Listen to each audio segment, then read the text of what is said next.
All right, in this lesson, we're going to look at placing circles in the coordinate plane and how we come up with the equation for any circle. You might remember that lines could be represented by equations. Parabolas could be represented by equations. For instance, the line equals y equals 1/3 plus 1. There's only one way to draw that line, right? It hits the y-axis at 1, and then the steepness of our line, we have a vertical change of 1 and a horizontal change of 3, and there's our line. There's only one position on the coordinate plane for this exact line. Well, the same thing is true for a circle. If I wanted you to graph a circle in this coordinate plane, what would you need to know? Maybe just pause and think about that for just a second. What's the minimum amount of information you would need to know? In this case, if you knew where it hit one of the axes and how it was tilted, you could graph the line.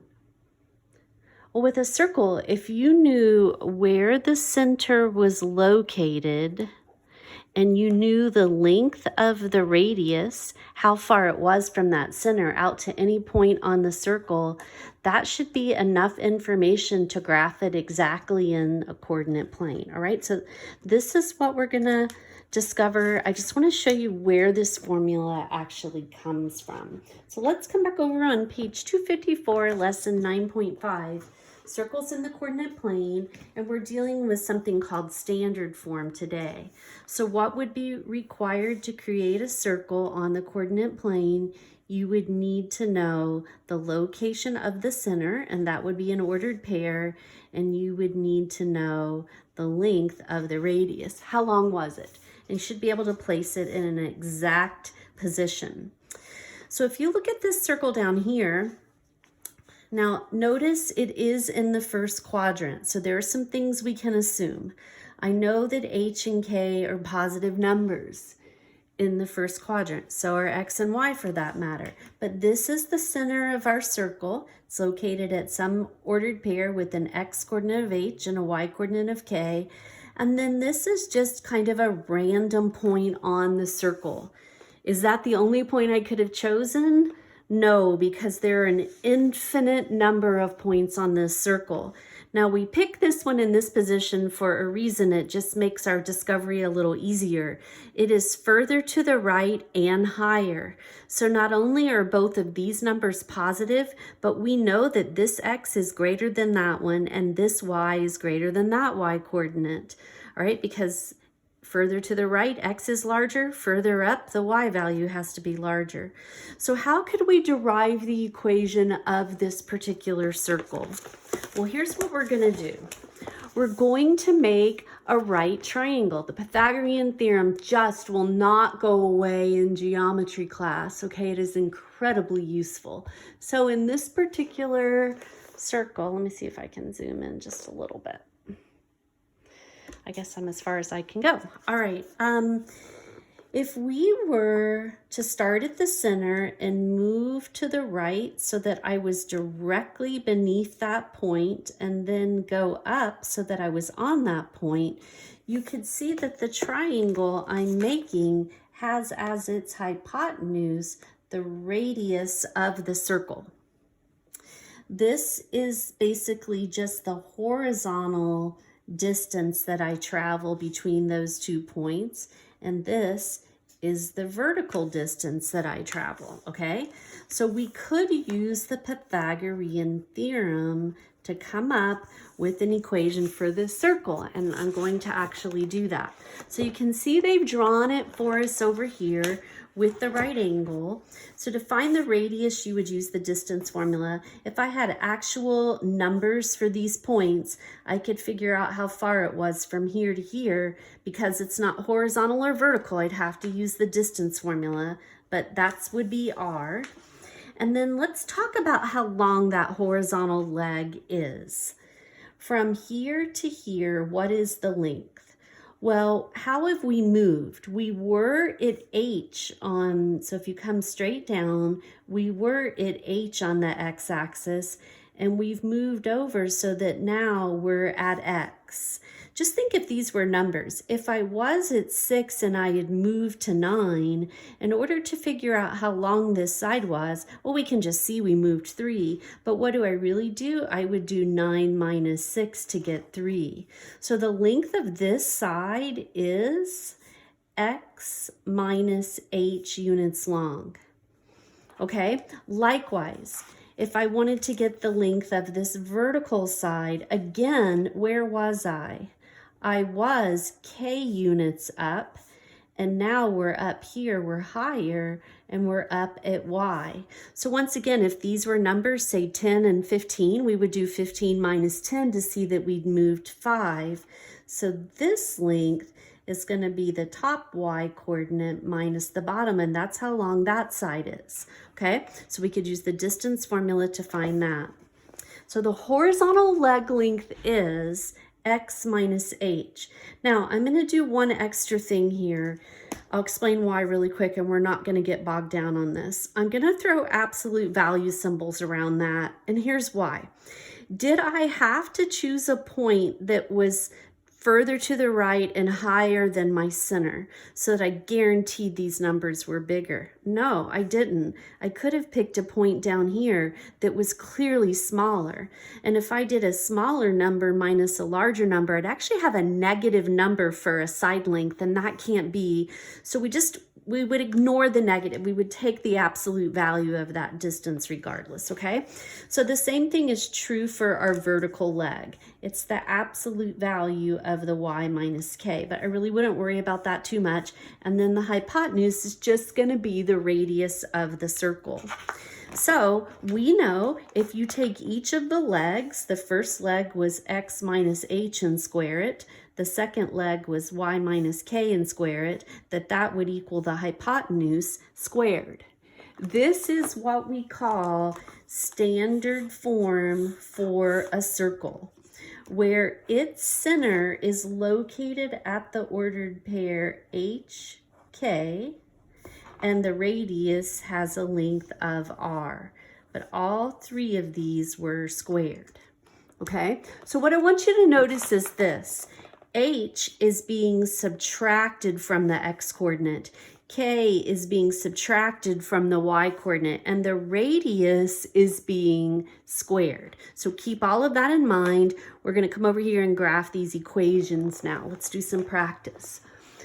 All right, this is in standard form. It is in the form x minus h squared plus y minus k squared equals the radius squared. Well, what was subtracted from x? I don't see anything, so that tells me that my center has 0 as its x-coordinate. Nothing was subtracted from x. Likewise, nothing was subtracted from y. So this circle is going to have a center at 0, 0, and this is the radius length after it has been squared. So what number times itself gives us 36? That would be 6. So in order to graph our circle, the center is located at 0, 0, and we're going to go out 2, 4, 6 in each direction. 2, 4, 6, 2, 4, 6. I always have a hard time on the negative x-axis. 2, 4, 6, just seeing where those numbers are. These are pretty difficult to draw. Do the best you can, but those would be our key points on the graph there. All right. We also should be able to go the other way. We should be able to write an equation given a circle. So it looks like this is a diameter of my circle. And it also appears that this is a diameter of my circle. If I'm not 100% sure I did that right, here's what I need to do. That would make this the center. How far is it to a point on the circle? 2, 4, 6 units. Better be 6 in this direction as well. 2, 4, 6. So I have found the center. All right, our radius is equal to 6. Our center is located over 4 and down 2. So there's our center. So we're going to use that information to write the equation of the circle. Okay, so for the circle, remember, it's always subtraction, x minus the x-coordinate of the center, y minus the y-coordinate of the center. So it's going to be x minus the 4 squared plus y minus, but that's a -2. And when we subtract a negative, we know that that becomes positive. So y plus 2, and that's going to equal our radius, which was 6, squared. So there's the equation of this circle in what we call standard form. If you were to type that into the Desmos app, desmos.com, and just type that in, you would see this circle in that exact position. Okay, we're going to skip number 3, and we're going to move on to just some more examples, okay, in the spirit of saving time. All right, this is in standard form. We want to graph it. So remember, this is x minus h squared. This is y minus k squared, and this is the radius squared. So what was subtracted from x here? Well, it must have been a negative number since it was turned to addition, right? Doesn't this mean the same thing as that? So -1 was subtracted. What's being subtracted from y? A 4. And the radius is, this is the radius after it has been squared. So you could take the square root of that, but we know that 3 times 3 gives us 9. All right, so this circle has its center at -1, +4, and we're going to go 3 in each direction in order to graph our circle. 1, 2, 3, and there it is, like such. Okay, what about B? So why don't you try B? I didn't give you a prompt to try A, but see if you could do B on your own, maybe pause it.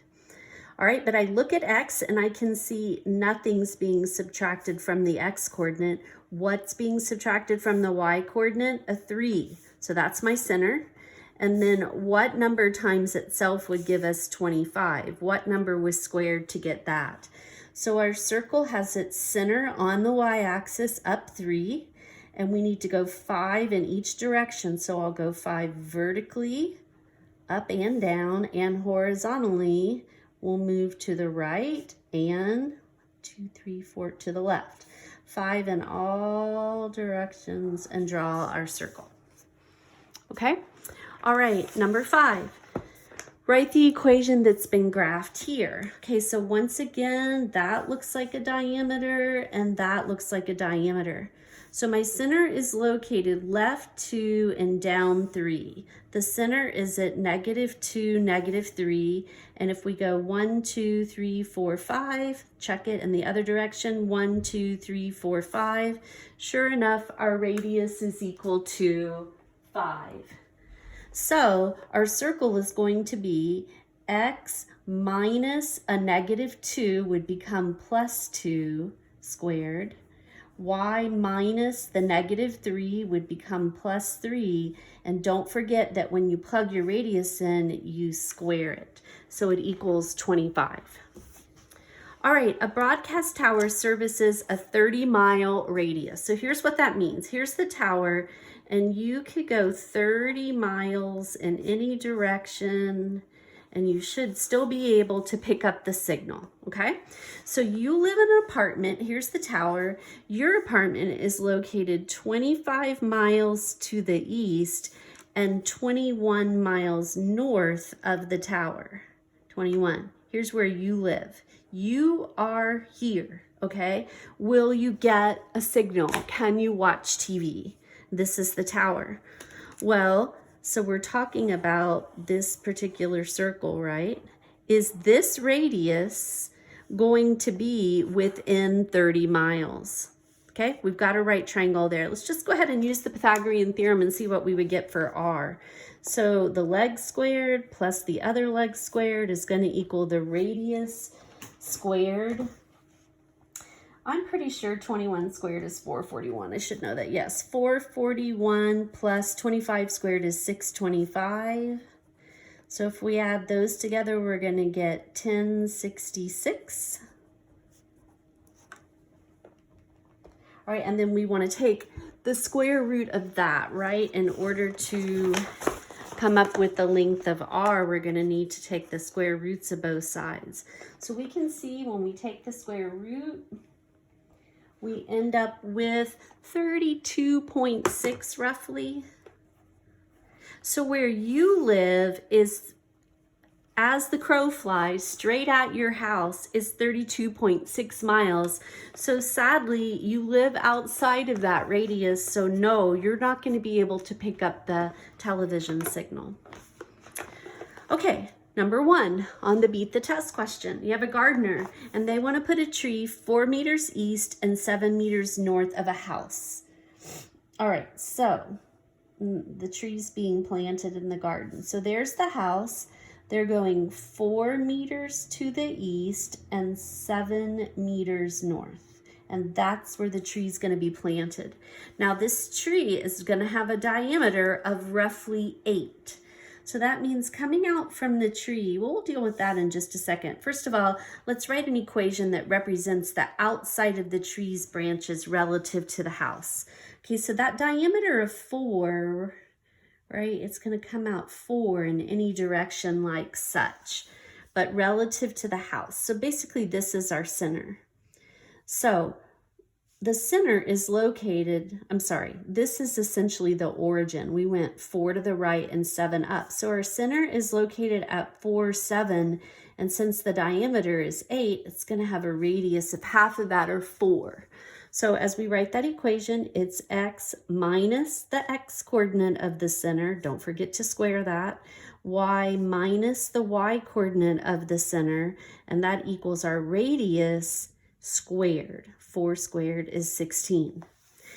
Is the house going to be covered by any of the branches of that tree? Well, it's not, because we can see that 4 is clearly going to be less than this hypotenuse, because we know the hypotenuse has to be longer than that leg, right? So it's not going to brush up against the house. All right, finally, Ms. Arzolino showed the following exit ticket on her projector. Find the equation of a circle. Here's its center and its radius is at 4. Well, let's quickly sketch that. We know it would be at x minus that coordinate. This would be our equation. Y minus a -7 would become +7, and the radius is 4. Sorry, when we square that, that's going to be 16, okay? X minus 5, y plus 7, and 16 after we square our radius. So if 5, -7 was the center, and that's what we used, so let me just write what we said over here. So we ended up with an x minus 5 squared, a y plus 7 squared, and that equaled 16. So the horizontal distance, right, that's what we're doing here when we subtract these x's, and they're just throwing those absolute value symbols in we saw earlier. The vertical distance, that's what we do here with the y's. That's the y plus 7 that we came up with in our equation. So the distance from the center to any point on the circle at all, well, that's just our radius 4. We don't have to square it. And so finally, we actually use the Pythagorean theorem, right, to come up with the equation. I took the horizontal leg and squared it. I took the vertical leg and squared it. And I took our radius and squared it to get the equation for our circle.